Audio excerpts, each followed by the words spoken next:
নমস্কার বন্ধুরা, আজ আমি আপনাদের কাছে চিকেনের একটি খুব সহজ রেসিপি নিয়ে উপস্থিত হয়েছি, যা এই গরমে শরীরের পক্ষে উপাদেয়।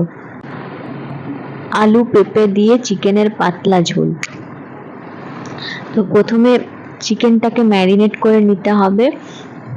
নুন, হলুদ ও একটু লেবুর রস দিয়ে চিকেনটা ম্যারিনেট করে নিয়েছি।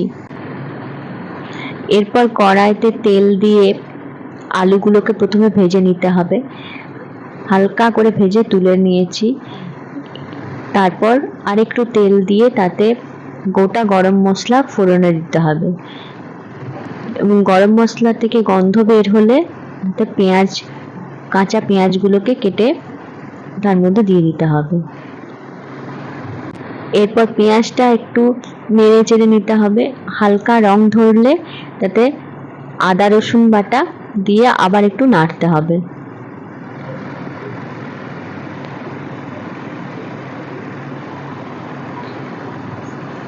এরপর তাতে কেটে রাখা টমেটো দিতে হবে,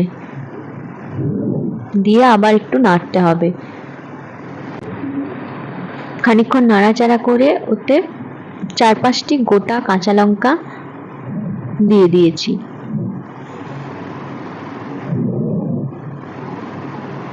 পরিমাণ মতো নুন, লঙ্কা গুঁড়ো দিতে হবে, অবশ্যই কাশ্মীরি লঙ্কা গুঁড়ো। আর নাড়াচাড়ার সময় মশলাটা যাতে পুড়ে না যায় সেই জন্য মাঝে মাঝে একটু জল দিতে হবে। দিয়ে খানিকক্ষণ নাড়াচাড়া করে একটু ঢাকা দিয়ে দিয়েছি। এরপর ঢাকনা খুলে কেটে রাখা পেঁপেগুলো মাংসে দিয়ে দিতে হবে। দিয়ে তারপর আবার একটু নাড়াচাড়া করতে হবে, করে আবার ঢাকা দিয়ে দিয়েছি।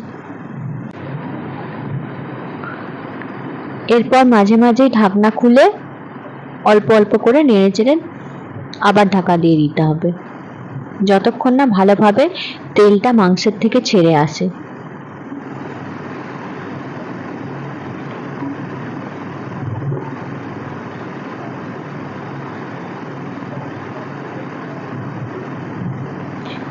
তারপর অল্প তেল বের হয়ে এলে ভেজে রাখা আলুগুলো দিয়ে আবার একটু নাড়াচাড়া করতে হবে।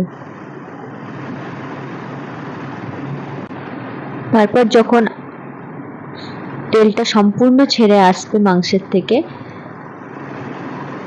তখন একটু গরম জল করে মাংসে দিতে হবে। গরম জলটা দিলে মাংসের স্বাদটা আরো ভালো হয়। এরপর ঝাল অনুযায়ী আরো কয়েকটা কাঁচা লঙ্কা উপর থেকে দিয়ে ঢাকা দিয়ে দিতে হবে। তারপর ঝোলটা ফুটে গেলে ওপর থেকে একটু গরম মশলা গুঁড়ো ছড়িয়ে নামিয়ে নিয়েছি।